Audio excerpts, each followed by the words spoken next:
Cassie, the protagonist of the Security Breach Ruin DLC, is still a mystery as of now. We basically don't know any details about her life and how she fits into the story of Fnaf. Just like we still don't know how the Gregory fits into Freddy's stomach hatch. But hopefully this theory will bring us closer to finding out just who this girl really is. Pretty early in the game, as Cassie explores the now destroyed Pizzaplex, she finds a Faz wrench, and this is what she says. A Faz wrench? It's just like my dad's. The item's description says that these are used by Fazbear technicians. This is pretty straightforward. It tells us that Cassie's father most likely is, or more accurately was, a technician at the Pizzaplex. This alone doesn't help much. Sure, it makes a connection between Cassie and Fazbear Entertainment, but that's it. However, that's not the only time Cassie's father is mentioned.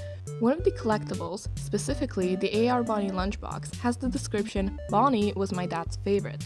Was either means his dad now has a new favorite, I doubt it, or that Cassie's dad is no longer alive. Although I definitely think the second option is more likely, it doesn't really matter. The Bonnie lunchbox has a very specific image. It's Bonnie from the cartoon Freddy and Friends on Tour, a cartoon which is pretty obviously old and was most likely airing back when Fredbear's Family Diner and or the first Freddy Fazbear's Pizzeria was open. Cassie even flat out tells us in the description of the Freddy lunchbox that it's from that old cartoon. What I got from this is that these lunchboxes were available at the time of the show, probably somewhere around 1983. The AR Chica lunchbox's description says, quote, "My dad used to collect these."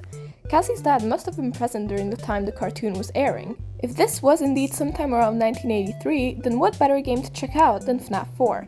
Who's a character who would likely collect Freddy Fazbear's themed lunchboxes and would favor Bonnie over the rest of the gang? The Bonnie Mask Bully.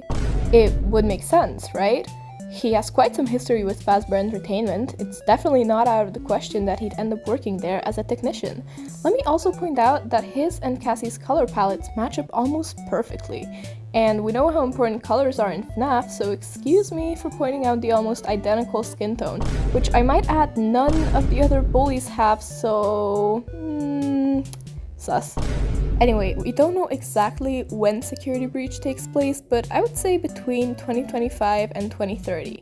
If he was, say, 14, give or take, in 1983, that would mean that he's somewhere around 50 to 60 during Security Breach, and that he had Cassie, who appears no older than 12, somewhere in his 40s. By the way, the reason I did all these calculations are just to make sure it all adds up and Bonnie Mask Bully here doesn't wind up being over 80 years old with a preteen. Okay, I admit I'm not the most confident in this theory, as it would be kind of weird for our protagonist to be the daughter of a character who hasn't done much, except maybe partially cause the bite of 83, with a whopping 63 seconds of total screen time. Although I'd still like to point out the detail that Bonnie Mask Bully is the one that helps Michael physically lift up the crying child, while the other two just kinda stand there. And given the blue color of the letters right here, he's probably the one talking, which would make him the only other bully to ever speak. Kinda cool, right? But what do you think? Let me know in the comments. Anyway, thank you guys so much for watching, it really means a lot to me, and I'll see you guys in the next video.